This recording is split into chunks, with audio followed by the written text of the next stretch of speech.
Hello, it's Wiccan Lizzie here. I've decided to start a YouTube channel. I've been a little bit hesitant about it because I'm a bit camera shy, but after having a lot of success with my blog on Tumblr, I decided to extend a little bit into YouTube, see how this goes. And I'll be answering a few questions about just some random questions that I got, and hopefully you'll all enjoy them and learn something. Alright, first question. The difference between a pentacle and a pentagram.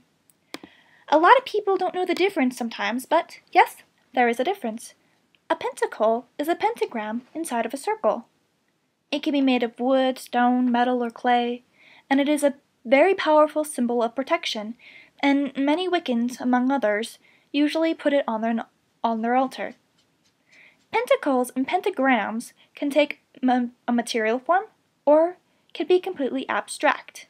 If you draw a pentagram in the air above a certain object, it will be just as protected as if you had put the material pentacle on it or next to it.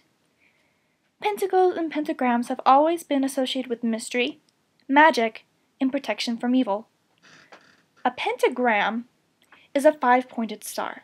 The pentagram is known as an endless knot because it's possible to draw it in a continuous motion without lifting your pencil. So, just like this. And with a pentacle, technically you can have any symbol in it, and it can be technically a pentacle. Like you can have the triple goddess within a circle, the triple goddess symbol within a circle, and it is technically a pentacle. Though the most common one is the pentagram within the circle, making the pentacle. Alright, next question. The difference between a witch and a Wiccan. And yes, there is a difference. Basically what it is that a witch is a practicer of witchcraft. A witch has no set moral codes. It's individual to each individual witch. Witchcraft has no set thing, no set guidelines, no set moral code. A witch can be from any culture and from almost every religion, or follow no religion at all. A witch basically just has to practice witchcraft.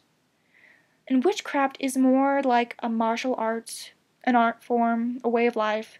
Some do follow it as their religion, but not all of them follow it as their religion. A Wicca, or a Wiccan has to follow Wicca. But not all Wiccans are witches, because not all Wiccans practice witchcraft. I know a few Wiccans that don't do anything with magic, they don't do witchcraft, and they're perfectly fine with it. Personally, I did witchcraft before I became a Wiccan. Witchcraft just complements Wicca a little bit, or at least to me. It complements it very well. And it's your choice to whether or not you want to practice witchcraft as a Wiccan. Many do, but a lot don't, and it's their choice. A witch is not bound by any laws of Wicca. The two might have, connections because of the people, someone practicing witchcraft and Wicca, but as, ideas, they're two separate things. They connect a little bit with nature, but witchcraft is a martial arts, almost, and Wicca is a religion. So they're two different things. Next question is, are pagans and Wiccans the same thing? To be a pagan, you have to, worship a paganism religion. Some people worship paganism in general, though paganism is an umbrella term for, some people say umbrella term for any religion that does not fall under the big three, Christianity, Judaism, Islam. While others say paganism has to be an earth-based religion, which isn't always the case. Wicca follows under the term paganism, though Wicca is technically a neo-pagan religion. And what I mean by neo-pagan is that it's a New Age religion. It based its ideas and its basics from older pagan religions, but it was formed after Christianity in the past 100 years or so. It was formed in about the 1950s, or at least openly. And it is a neo-pagan religion, which, is new age. Okay, next question. Author suggestions. All right. Scott Cunningham is a great one. I like his books, like The Guide for the Solitary Practitioner, the continuation of that book, and his, Book of Shadows. They're pretty good books. He has some really great books on herbalism, crystal magic. I liked his Wiccan in the Kitchen book. Thea Sabin is really good. She has an amazing beginner's book that helps introduce the ideas, philosophies, and theory behind Wicca rather easily. It explains the basics in a way that it's easy to understand. I can't remember the author's name, but Everything Wicca and Witchcraft is a great book. It has some accurate history.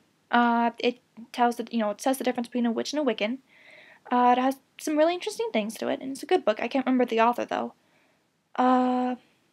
Amber Kay is pretty good. I have one of her big book on rituals, which was great because I have troubles with rituals sometimes, and it's a great help. Kate West is alright. She has the Real Witches series.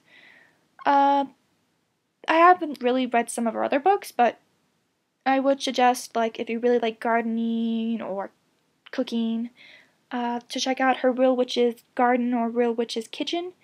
She also has a really interesting book called The Real Witches Coven. That is really helpful if you're forming your own coven or own group or study circle. Buckland is okay. I like his candle magic books. I haven't read any of his real Wicca or witchcraft books. Though I'm a bit hesitant with him because he has a book called Gypsy Magic, and no, I would suggest staying anything with gypsy magic in it because it's not really. I won't go into detail about it, but it's just you should probably not wander too much into it. Authors to stay away from. Oh, I have another good author. Flora Peterson. Yeah, I think that's her name. She has a channel on YouTube, Charming Pixie Flora. I love her channel. She's really great. I think she's only written one book, or at least that I know of, and it's The Simple Sabbath, which I really do love because it explains things perfectly. It has great ideas. I wish she would write more books. Okay, authors to really be wary of. Silver Ravenwolf. I know she's really popular, but it's because she places on her she places in the teenage market, and most teenagers they're unfamiliar with what Wicca is and witchcraft. For the longest time, I did not really have an opinion on her because I didn't read any of her books. But recently, I decided to read some of her books to get an opinion of myself. And from what I read, she encourages people to lie about things. In one part, she even encouraged people to steal, which actually goes against Wicca in some ways. She loves to bash Christianity like a lot. She makes it look like a bad guy. She preaches about acceptance of her own religion while insulting and being cruel to other religions.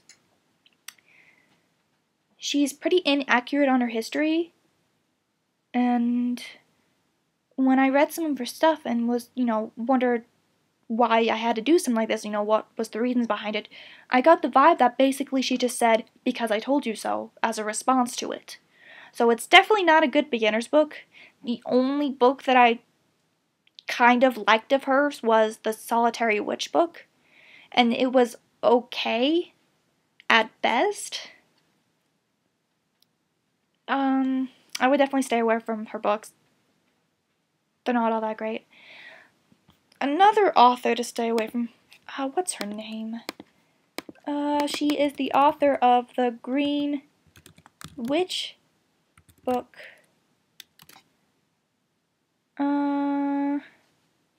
Grimoire for the Green Witch.